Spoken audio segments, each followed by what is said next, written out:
शिवाजी जिंदा, शिवाजी जिंदा, ज्योतिबा जिंदा, अर्जुन सिंह जिंदा। MHRD down, down, down, down, down, down, हम 13 पॉइंट रोस्टर का विरोध करते हैं। 200 point roster march on, 200 point roster पर बिल लाओ, इस तरह के कई और स्लोगन लिखे तख्तियों और प्ले कार्ड के साथ डूटा यानी दिल्ली यूनिवर्सिटी टीचर्स एसोसिएशन के शिक्षकगण और साथ में हजारों विद्यार्थी यूनिवर्सिटी ग्रांट कमीशन की नीतियों का और इलाहाबाद हाई कोर्ट और सुप्रीम कोर्ट के फैसले का विरोध कर रहे थे। वक्त था जनवरी 2019। साथियों, लंबे समय से भारत के विश्वविद्यालय अनुदान आयोग यानी यूनिवर्सिटी ग्रांट कमीशन के दिशा निर्देशों पर मैं काम कर रहा था कि आखिर भारत के विश्वविद्यालयों में प्राध्यापकों की नियुक्ति या नॉन टीचिंग स्टाफ की नियुक्ति के क्या मानदंड रखे गए हैं। भारत सरकार के आरक्षण संबंधी निर्देशों की अनुपालना यूजीसी किस प्रकार करती है, यूनिवर्सिटी ग्रांट कमीशन द्वारा जारी दिशा निर्देश क्या हैं जिनके आधार पर विश्वविद्यालयों में नियुक्ति या एडमिशन की प्रक्रिया अपनाई जाती है, और आखिर वजह क्या है कि विश्वविद्यालयों में सामान्य वर्ग के प्राध्यापकों की संख्या 80 से 90% है और अनुसूचित जाति, जनजाति और अन्य पिछड़े वर्गों से आने वाले प्राध्यापकों की संख्या 10 या 15% से भी कम है। हम आज के इस ज्ञान श्रृंखला में जानेंगे कि रोस्टर क्या है, रोस्टर क्यों बनाया जाता है, रोस्टर को लेकर के क्यों विवाद हुए, रोस्टर को लेकर राज्यों के उच्च न्यायालयों से लेकर उच्चतम न्यायालय तक में केस दाखिल हुए और उनके क्या फैसले आए, ये सब हम बातें करेंगे। वीडियो थोड़ा लंबा होगा लेकिन आप जरूर सुनिएगा, बहुत सारी जानकारियों से भरा हुआ है। रोस्टर बेसिकली प्रमाणिक रजिस्टर मेंटेन करने की एक विधि है, एक ऐसी प्रणाली है जो अंक गणितीय आधार पर निर्धारित संविधान सम्मत सभी पहलुओं को ध्यान में रख करके बनाया जाता है। रोस्टर नियम बनाने का एक तरीका है जिससे किसी विभाग, किसी संस्था में नियुक्तियों के कार्य को कैसे किया जाए या किसी कार्य को कैसे किया जाए, इसे संवैधानिक स्तर पर निर्धारित किया जाता है। लेकिन हम यहाँ जिस रोस्टर की बात कर रहे हैं वो विभिन्न भारतीय सरकारी विभागों और सरकारी विश्वविद्यालयों की नौकरियों में होने वाली नियुक्तियों से जुड़ा है। आज विश्वविद्यालय में लागू रोस्टर पर हम बात करेंगे। आप जानते हैं कि भारतीय संविधान के अनुच्छेद 16(4) के तहत समाज के पिछड़े वर्गों यानी अनुसूचित जातियों, अनुसूचित जनजातियों और अन्य पिछड़े वर्ग का पर्याप्त प्रतिनिधित्व सुनिश्चित करने के लिए सरकारी नौकरियों और शिक्षण संस्थानों में आरक्षण का प्रावधान किया। ये संविधान संशोधन वर्षों के संघर्ष और आंदोलनों के नतीजे थे कि तत्कालीन सरकारों को संसद में संविधान संशोधन करने पड़े। इसके बावजूद महाविद्यालयों और विश्वविद्यालयों में प्राध्यापकों की संख्या में वर्ग समानता नहीं दिखाई देती है।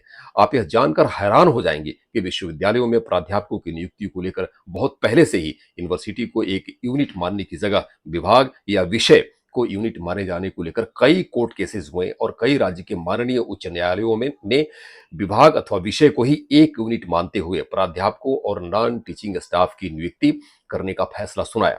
जब बात सुप्रीम कोर्ट गई तब भी सुप्रीम कोर्ट ने राज्यों के फैसले के ही पक्ष में फैसले दिए। काशी हिंदू विश्वविद्यालय में असिस्टेंट प्रोफेसर की नियुक्ति प्रक्रिया 2016 में यूनिवर्सिटी ग्रांट कमीशन एवं अन्य सभी नियुक्तियों में लागू 200 पॉइंट रोस्टर का विरोध करते हुए श्री विवेकानंद तिवारी एवं अन्य ने इलाहाबाद हाई कोर्ट में एक अपील दायर की और कहा कि विश्वविद्यालय के प्रत्येक विभाग को एक अलग यूनिट माना जाना चाहिए। अर्थात किसी विश्वविद्यालय में 40 विभाग हैं तो 40 विभाग अलग यूनिट होंगे और सभी के लिए असिस्टेंट प्रोफेसर, एसोसिएट प्रोफेसर और प्रोफेसरों की नियुक्ति अलग अलग होनी चाहिए। ऐसे में यदि नियुक्ति की पदे 13 या 13 से कम है तो 13 पॉइंट रोस्टर लागू होना चाहिए। अपने विरोध का आधार बताते हुए श्री विवेकानंद तिवारी ने कहा कि चूंकि विश्वविद्यालय के सभी विभाग के सभी पदों का वेतनमान एक बराबर है परंतु विभागवार स्थानांतरण नहीं होते हैं, दो विभागों के प्राध्यापकों का आपस में किसी भी प्रकार की श्रेष्ठता के लिए कोई कंपटीशन नहीं है, ऐसे में विश्वविद्यालय को एक यूनिट मानना ठीक नहीं है। विवेकानंद तिवारी ने अपने पक्ष में 10 पिछले कोर्ट केसेस का हवाला भी दिया जिससे उनका यह कहना कि प्राध्यापकों की नियुक्ति में विश्वविद्यालय की जगह प्रत्येक विभाग अथवा विषय को अलग अलग यूनिट माना जाना चाहिए, यह पक्ष मजबूत होता है। ये कोर्ट केसेस कैसे हैं ये मैं आपको आगे दिखा रहा हूं। डॉक्टर सुरेश चंद्रा वर्मा और others versus chancellor Nagpur university state of UP and doctor Dinanath Shukla reported in 1997, state of UP versus MC Chattopadhyay other reported in 2004, state of Karnataka and others versus के Gopinathappa and other reported in 2009. Pramod Madhukar Rao Padole and others, ये बॉम्बे की high court ने इसमें judgement दिए थे। Doctor राजकुमार Gulberg university जो 1990 में आया कर्नाटक हाई कोर्ट की तरफ से। Doctor Ram Niwas Pandey versus state of UP, ये 1996 का केस है। Doctor Shrimati Anupama Sharma versus state of UP, ये 2009 का केस है। और 10वां केस जो डॉक्टर नरेंद्र सिंह और अदर्स, ये स्टेट ऑफ उत्तर प्रदेश था, जिसमें इलाहाबाद हाई कोर्ट ने ऑर्डर दिए थे। ये 18/2/2004 का है। ये सभी कोर्ट केसेस के फैसले में विभाग अथवा विषय को एक यूनिट माना गया, यानी एक विश्वविद्यालय में इतिहास, भूगोल, बायोलॉजी, जूलॉजी, गणित, भौतिकी, रसायन, हिंदी, अंग्रेजी, अर्थशास्त्र, समाज विज्ञान, प्रबंध विज्ञान, संगीत, नृत्य आदि 40 विषय के विभाग हैं। तो 40 अलग अलग यूनिट माने जाएंगे और इन विभागों में प्राध्यापकों की नियुक्ति यूनिट वाइज ही होगी। अब ऐसे में 13 पॉइंट रोस्टर ही लागू होंगे। चलिए थोड़ा सा इसको और स्पष्ट करते हैं कि आखिर विभागवार यूनिट मानने से फर्क क्या पड़ता है। साथियों, ये आप ग्राफ देखिए। आप इस ग्राफ को देखने से आपको पता चलेगा कि इसमें जो 1 से 13 तक है, इसके क्रमांक को देखें। और ये रोस्टर है, ये इसे कहते हैं 13 पॉइंट रोस्टर। इस रोस्टर को ध्यान से देखने पर आपको समझ में आएगा कि 1, 2, 3 ये अनरिजर्व पोस्ट है, 4 ओबीसी के लिए, 5, 6 फिर अनरिजर्व्ड है, 7 शेड्यूल कास्ट के लिए है आरक्षित, और 8वां फिर ओबीसी के लिए, 9वां फिर अनरिजर्व्ड है, 10वां ईडब्ल्यूएस के लिए, 11वां फिर अनरिजर्व्ड है, 12वां ओबीसी के लिए और 13वां फिर शेड्यूल कास्ट के लिए। इसमें शेड्यूल ट्राइब्स की तो पोस्ट ही नहीं है। हालांकि इसमें रिप्लेसमेंट नंबर पर जब जाएंगे तो इसमें 13वां पद शेड्यूल ट्राइब्स को मिलेगा। अब यदि स्थिति जरा देखें आपसे, विभाग अथवा विषय को अलग अलग यूनिट मानने के अनुसार किसी विश्वविद्यालय में हिंदी विभाग के 3 असिस्टेंट प्रोफेसर की रिक्तियां निकलती हैं तो 13 पॉइंट रोस्टर के अनुसार तीनों ही पद सामान्य पद माने जाएंगे, आरक्षण शून्य। यदि ठीक उसी प्रकार उसी समय विश्वविद्यालय के अन्य विभागों की ओर से कुछ और नियुक्तियों की अधिसूचना जारी होती है, जैसे आप इस ग्राफ को भी ध्यान से देखें तब समझ में बात आएगी। जैसे कि हमने यहाँ पे कुछ विभागों के 6-7 विभागों के 8 विभागों के मैंने एक जिक्र किया हुआ है कि जैसे हिंदी विभाग में 3, अंग्रेजी में 3, गणित में 4, समाजशास्त्र में 3, जंतु विभाग में 4, अर्थशास्त्र में 3, कुल रिक्तियां 20 निकलती है। अब चूंकि उसमें गणित विभाग जो पीले रंग से सेट किया गया है और जंतु विभाग जिसके जो है जिसमें 4 और 4 रिक्तियां निकली हुई है, इसमें एक पद जो चौथा पद है वो ओबीसी को जाएगा, अर्थात 2 पद इसमें आरक्षित माने गए और 18 जो है सामान्य वर्ग के लिए है। इसमें कोई आरक्षण नहीं है। यानी विभागवार यूनिट वाइज रोस्टर लागू होने और 13 पॉइंट रोस्टर लागू होने के कारण एक विश्वविद्यालय के 20 नियुक्तियों में से 18 सामान्य अभ्यर्थियों के लिए, 2 ओबीसी अभ्यर्थियों के लिए और 0 पद एससी एसटी को मिला।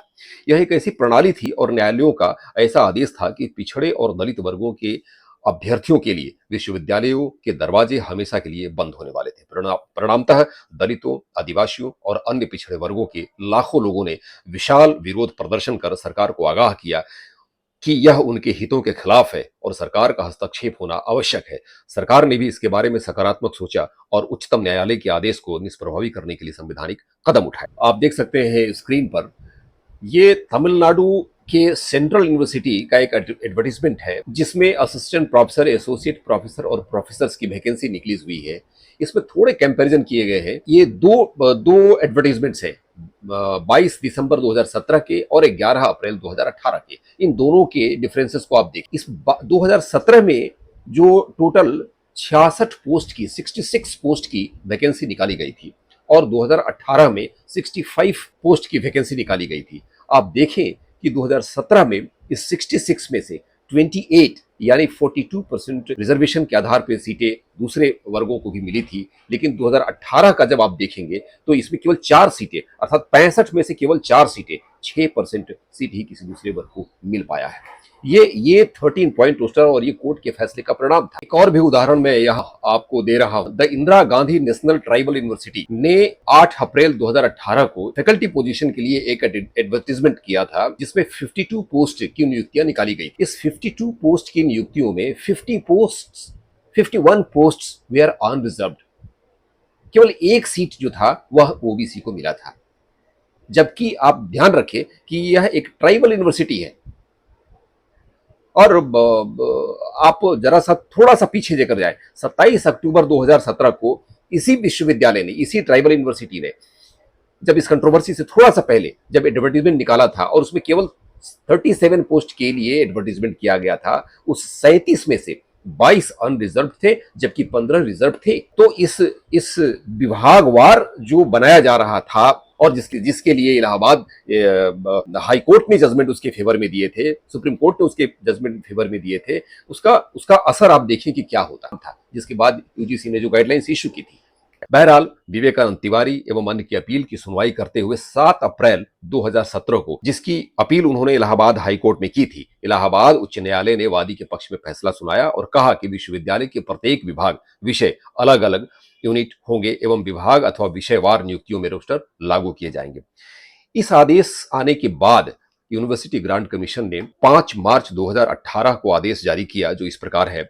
The University Grant Commission issued an order to the higher educational institution regarding the implementation of reservation in teaching post. The said letter requires universities and colleges to prepare their reservation roster, keeping the department subject as a unit for all level of teachers. जाहिर है इसके बाद विवाद और विरोध की शुरुआत होनी थी। विश्वविद्यालय लंबे समय तक अपनी स्वायत्तता का हवाला देकर आरक्षण लागू करने से ही मना करते रहे, लेकिन जब सामाजिक और राजनीतिक और कानूनी दबाव बनने लगा तो उन्होंने आरक्षण लागू करने की हामी तो भरी, लेकिन इसमें तमाम ऐसी चालबाजियां कर दी जिससे कि यह प्रभावी ढंग से लागू ही ना पाए। जैसे विभाग को आरक्षण लागू करने के लिए यूनिट का बनाना, पदों के लिए विशेष योग्यता जोड़ना ताकि कैंडिडेट ही न मिल सके, विभागों को छोटा छोटा करना ताकि आरक्षित वर्ग के लिए एक भी सीट न बचे। बहरहाल विश्वविद्यालय अनुदान आयोग के 5 मार्च 2018 के आदेश के बाद देश भर में वंचित वर्गों में आक्रोश फैला और उन्होंने देशव्यापी आंदोलनों की शुरुआत की। इन्हीं आंदोलनों के बीच भारत सरकार ने इलाहाबाद उच्च न्यायालय के आदेश के खिलाफ एसएलपी यानी स्पेशल लीव पिटीशन दायर की, जिसे देश की सर्वोच्च न्यायालय ने खारिज कर और इलाहाबाद हाईकोर्ट के फैसले के पक्ष में फैसला दिया। बाद में सरकार ने सर्वोच्च न्यायालय के आदेश को निष्प्रभावी करने के लिए अध्यादेश लाई। इस पर थोड़ा रुककर हम चर्चा करेंगे। साथियों, आपको पता है कि वर्ष 2006 में तत्कालीन यूपीए सरकार ने उच्च शिक्षण संस्थानों में ओबीसी आरक्षण लागू करने संबंधी एक बिल लेकर आई थी, the central educational institution reservation in admission act 2006, जिसके माध्यम से आईआईटी, आईआईएम और एम्स जैसे उच्च शिक्षण संस्थानों में ओबीसी के छात्रों को एडमिशन में 27% आरक्षण सुनिश्चित करने का प्रावधान था। इसी दरमियान विश्वविद्यालयों में नियुक्ति का मामला केंद्र की तत्कालीन केंद्र सरकार के सामने आया। केंद्र सरकार के डीओपीटी मंत्रालय ने यूजीसी को दिसंबर 2005 में एक पत्र भेजकर विश्वविद्यालयों में आरक्षण लागू करने में आ रही विसंगतियों को दूर करने के लिए कहा। उस समय यूजीसी के तत्कालीन chairman professor VN Rajasekharan Pillai ने भारत के प्रसिद्ध वैज्ञानिक और प्रोफेसर राव सापकाले, जो school of life science JNU में बायोलॉजी विभाग के प्रोफेसर थे और अपने कैंसर, रेडिएशन और रेडिकल्स फ्री रसायन के क्षेत्र में काफी काम किया था और बाद में गुजरात केंद्रीय विश्वविद्यालय के संस्थापक कुलपति भी बनाए गए थे, की अध्यक्षता में आरक्षण लागू करने के लिए एक फार्मूला बनाने के लिए 3 सदस्यीय कमेटी का गठन किया गया, जिसमें कानूनविद प्रोफेसर जोस वर्गीज और यूजीसी के तत्कालीन सचिव डॉक्टर आर.के. चौहान सदस्य थे। प्रोफेसर काले कमेटी ने भारत सरकार की डीओपीटी मंत्रालय की 2 जुलाई 1997 की गाइडलाइंस, जो कि सुप्रीम कोर्ट के सब्बरवाल जजमेंट के आधार पर बनी थी, वो ही आधार बना करके 200 पॉइंट रोस्टर बनाया। इस रोस्टर में किसी विश्वविद्यालय की सभी विभाग में कार्यरत असिस्टेंट प्रोफेसर, एसोसिएट प्रोफेसर और प्रोफेसर की 3 स्तर पर कैडर बनाने की सिफारिश की गई। इस कमेटी ने विभाग के बजाय विश्वविद्यालय, कॉलेज को यूनिट मानकर आरक्षण लागू करने की सिफारिश की, क्योंकि उक्त पदों पर नियुक्तियां विश्वविद्यालय करता है, न कि उसका विभाग।